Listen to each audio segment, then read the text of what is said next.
Bismillahirrahmanirrahim. Assalamu alaikum. I hope you all are fine and staying safe and happy. I am your history teacher, Miss Farheen, and I welcome you all to your history class. My dear students, as you know that we are on unit number 4 of your History 8 books. So pause the video and quickly open your books. I hope everybody has opened the book. So my dear students, in today's lesson, we will be able to describe the main features of the Nehru Report in 1928 and Jinnah's 14 points. So my dear students, आज के lesson में आप ये देखेंगे कि नेहरू के जो report थी वो क्यों दी गई थी और उसके जवाब में कायदे आज़म ने 14 पॉइंट्स जो हैं वो क्यों दिए थे, जो कि आप आज भी पढ़ते हैं कायदे आज़म के फेमस 14 नुकात.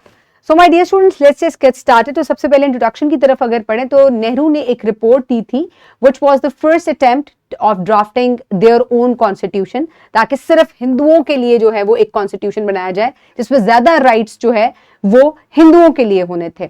और ये रिपोर्ट जो है या ये जो कॉन्स्टिट्यूशंस का है, इसका ब्रिटिशर्स ने ही कहा था कि आप एक ऐसी रिपोर्ट बना कर लाएं जिसमें आपके जो कॉन्स्टिट्यूशंस जो आप चाहते हैं आपके लिए बने वो जो है वो दर्ज हो.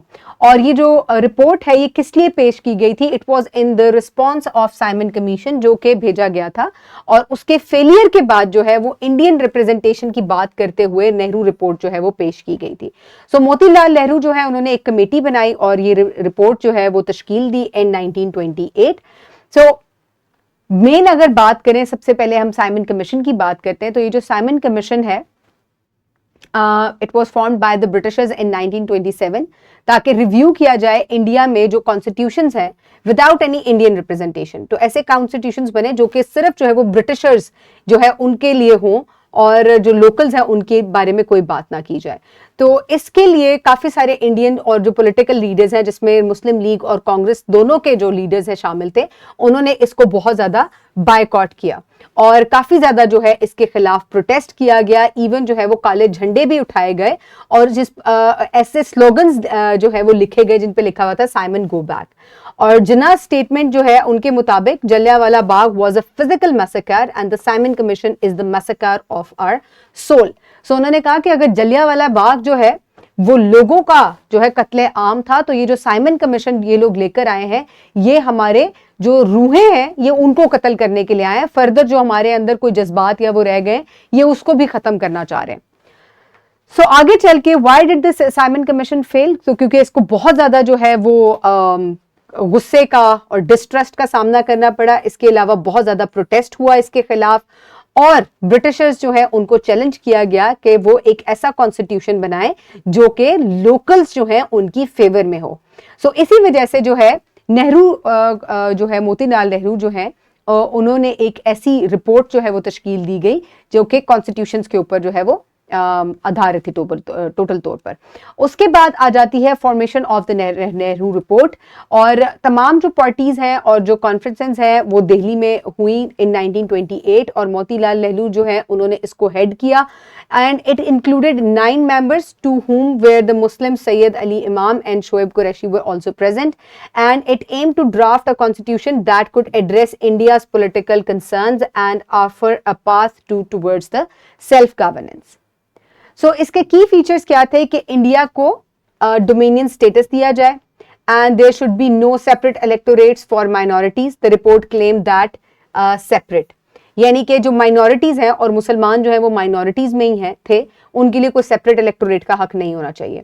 और electorate awaken communal sentiments and should be scrapped in favour of joint electorates, and the weighted system should not be adopted for any province, and there should be 1/14 Muslim representation at the center, and Sindh should be separated from Bombay only if the committee certified its financial self-sufficiency.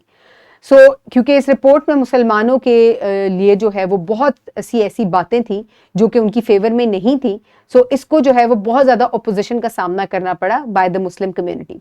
So Muslim League oppose the Nehru report and ignored by ignoring, क्योंकि इसमें जो है बहुत से की points जो है वो मुसलमानों को इग्नोर कर रहे थे.